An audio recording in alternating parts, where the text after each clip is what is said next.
30 foot নয় 200 foot গভীরে আটকে ছিল শিশু সাজিদ। রাজশাহীর তানোরে উদ্ধার অভিযান। রাজশাহীর তানোর উপজেলার কয়েলেরহাট মধ্যপাড়া এলাকায় একটি পরিত্যক্ত নলকূপের গভীর গর্তে পড়ে যায় 2 বছরের শিশু সাজিদ। ঘটনাটি মুহূর্তেই ভাইরাল হয়ে যায় এবং পুরো দেশ তাকিয়ে থাকে উদ্ধার অভিযানের দিকে। ঘটনার দিন দুপুর 1টার দিকে সাজিদ খেলতে খেলতে ওই নলকূপের কাছে যায়। খড় ও মাটি দিয়ে ঢেকে রাখা থাকায় প্রথমে কেউ বুঝতে পারেনি জায়গাটি এত গভীর। হঠাৎ করেই শিশুটি নিচে পড়ে যায় এবং সেখান থেকেই কান্নার শব্দ শুনে তার মা ঘটনাটি বুঝতে পারেন। প্রাথমিকভাবে ধারণা করা হয়েছিল গর্তের গভীরতা 30 থেকে 35 ফুট, কিন্তু উদ্ধারকারী দল নামিয়ে দেখে গর্তটি আসলে 150 থেকে প্রায় 200 ফুট পর্যন্ত গভীর হতে পারে। এ কারণে সাধারণ পদ্ধতিতে উদ্ধার কাজ সম্ভব হয়নি। ফায়ার সার্ভিসের সদস্যরা পাশেই নতুন গর্ত খুঁড়ে ভেতরে ক্যামেরা নামিয়ে শিশুটির অবস্থান শনাক্ত করার চেষ্টা চালান।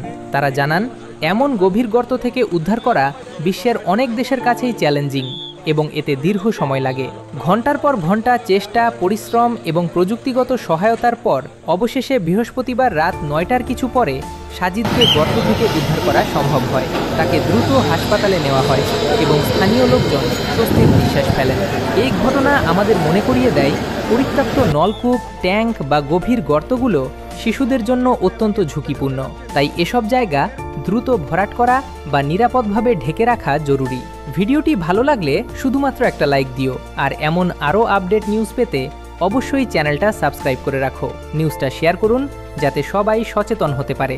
ঘটনাটি নিয়ে আপনার মতামত কমেন্টে জানাতে পারেন।